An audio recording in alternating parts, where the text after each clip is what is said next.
Hello friends, मैं जय आपका स्वागत करता हूं आपके अपने चैनल विशेष ज्ञान में। फ्रेंड्स, आज की इस वीडियो में हम बात करेंगे ई इनवॉइसिंग के बारे में। ई इनवॉइसिंग का बेसिकली मतलब होता है इलेक्ट्रॉनिक इनवॉइस।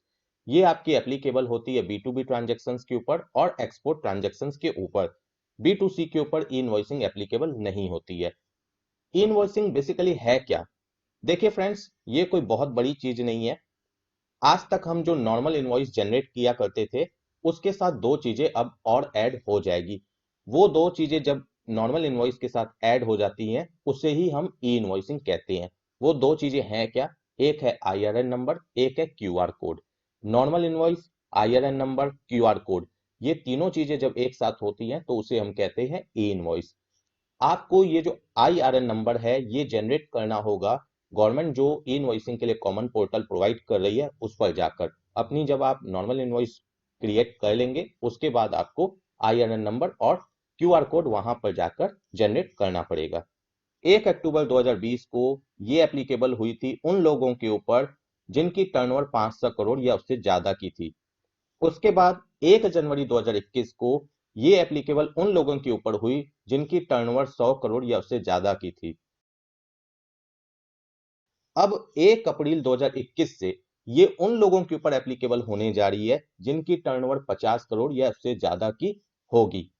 तो फ्रेंड्स, अब आपके माइंड में ये क्वेश्चन आ रहा होगा कि ये जो 50 करोड़ की टर्नओवर है इसे हम कैलकुलेट कैसे करेंगे। तो मैं आपको बता दूं कि 1 जुलाई 2017 से जीएसटी एप्लीकेबल हुई है, आपको वहां से कैलकुलेट करना है। यानी अगर मैं 50 करोड़ की टर्नओवर की बात करूं तो वहां पर हमारी 4 साल इंक्लूड हो जाएगी।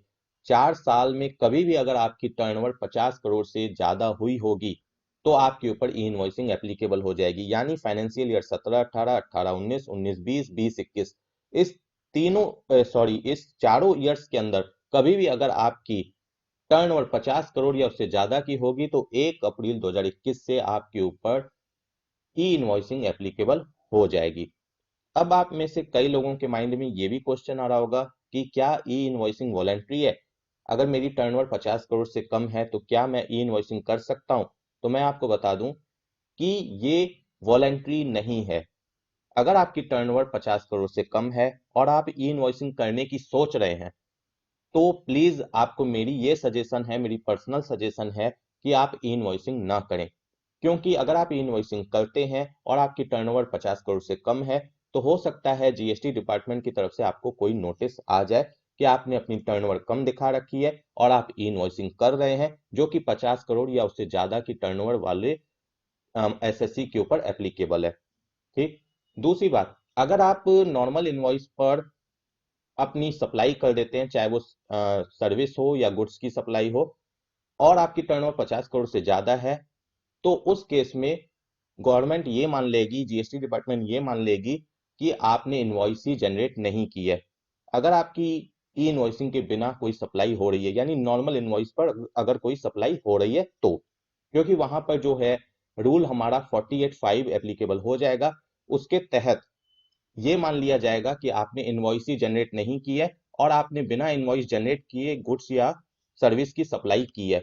और फिर वहां पर आपके ऊपर सेक्शन 122 एप्लीकेबल हो जाएगा जिसमें आपके ऊपर पेनल्टी भी लगाई जा सकती है कि आपने बिना इनवॉइस के अपनी सप्लाई की है। फ्रेंड्स, अब आपके माइंड में ये क्वेश्चन आ रहा होगा कि आखिर गवर्नमेंट ने ई इनवॉइसिंग का कॉन्सेप्ट लाया ही क्यों? देखिए फ्रेंड्स, इसके पीछे का रीजन क्या है। गवर्नमेंट जो टैक्स इविजन है उसे रोकना चाहती है। इसके अलावा जो फेक आईटीसी ले रहे हैं लोग, उन्हें रोकना चाहती है। इसलिए गवर्नमेंट ये जो ई इनवॉइसिंग का कॉन्सेप्ट है इसे लेकर आई है। फ्रेंड्स, इसके पीछे गवर्नमेंट की और भी कई सारी इंटेंशंस हैं। इसके पीछे एक और इम्पॉर्टेंट इंटेंशन ये है कि वो इजी करना चाहती है कॉम्प्लायंसेस को। यानी अगर आप ई इनवॉइसिंग क्रिएट कर लेते हैं, जनरेट कर लेते हैं, तो आपका ई वे बिल ऑटोमेटिक बन जाएगा। इसके साथ आपका जो जीएसटीआर 1 है वो ऑटो पॉपुलेट हो जाएगा ई इनवॉइसिंग के बेसिस पर। अब फ्रेंड्स, हम ये भी जान लेते हैं कि ऐसे कौन कौन से डॉक्यूमेंट्स हैं जिसके लिए हमें आईआरएन नंबर या ई इनवॉइसिंग जनरेट करनी होगी। Tax invoice, debit note, credit note, इसके लिए हमें ई इनवॉइसिंग करनी पड़ेगी। इसके अंदर डिलीवरी चालान और बिल ऑफ सप्लाई कवर नहीं होते हैं। इसके अंदर जैसा कि मैंने पहले भी बताया, B to B transactions cover हैं B2G ट्रांजैक्शंस कवर है, यानी business to government transactions cover है, और एक्सपोर्ट इनवॉइसेस कवर है। अब फ्रेंड्स हम ये भी जान लेते हैं कि ई इनवॉइसिंग किसके ऊपर एप्लीकेबल नहीं होगी। ये जीटीए के ऊपर एप्लीकेबल नहीं होगी, मल्टीप्लेक्स की जो सर्विस देते हैं उनके ऊपर एप्लीकेबल नहीं होगी, एसईजेड जो यूनिट है उनके ऊपर एप्लीकेबल नहीं होगी, बैंकिंग कंपनीज, फाइनेंशियल इंस्टीट्यूट वगैरह के ऊपर एप्लीकेबल नहीं होगी। फ्रेंड्स अब हम बात करेंगे कि ई इनवॉइसिंग जनरेट करते वक्त हमें कौन कौन से चैलेंजेस, कौन कौन सी प्रॉब्लम्स को फेस करना पड़ेगा। तो सबसे पहले हम प्रॉब्लम्स की बात कर लेते हैं, फिर हम सॉल्यूशन की तरफ भी बढ़ेंगे। देखिए, अब आपको जो अपना ई इनवॉइसिंग डेटा है उसे रिकंसाइल करना पड़ेगा। किसके साथ? जीएसटीआर 1 के साथ, जीएसटीआर 3B के साथ, जीएसटीआर 2A के साथ, जीएसटीआर 2B के साथ। उसके साथ साथ आपको अपने बुक्स के साथ भी ई इनवॉइसिंग डेटा को रिकंसाइल करना पड़ेगा। इसके अलावा आपका जो ई इनवॉइसिंग आप जनरेट करेंगे ई इनवॉइसिंग पोर्टल पे, वो आपकी सिर्फ वहां पर 24 आवर्स के लिए स्टोर रहेगी। उसके बाद पूरा डेटा वहां से डिलीट हो जाएगा, खत्म हो जाएगा। तो आपको अपने डेटा को स्टोर करने के लिए भी आपके पास अल्टरनेट ऑप्शन होना चाहिए। फ्रेंड्स इसके अलावा मानकर चलिए कि आपकी अगर किसी भी इनवॉइस में कोई भी मिस्टेक हो जाती है, तो उसे कैंसिल करने के लिए और अमेंड करने के लिए आपके पास सिर्फ 24 घंटे हैं। ई इनवॉइसिंग पोर्टल पे जाकर आप 24 घंटे के अंदर उसे कैंसिल या अमेंड कर सकते हैं। उसके बाद आप उसे कुछ नहीं कर सकते हैं। उसके बाद आपके पास दूसरा ऑप्शन ये बचता है कि अगर आप किसी भी तरीके के चेंजेस करना चाहते हैं तो आप क्रेडिट नोट या डेबिट नोट के थ्रू कर पाएंगे, अदरवाइज आपके पास कोई और ऑप्शन नहीं है। तो देखिए फ्रेंड्स, अभी तक जो भी मैंने आपको प्रॉब्लम्स बताई उसका सॉल्यूशन क्या है? उसका सॉल्यूशन ये है कि आप क्लियर टैक्स को यूज कर सकते हैं।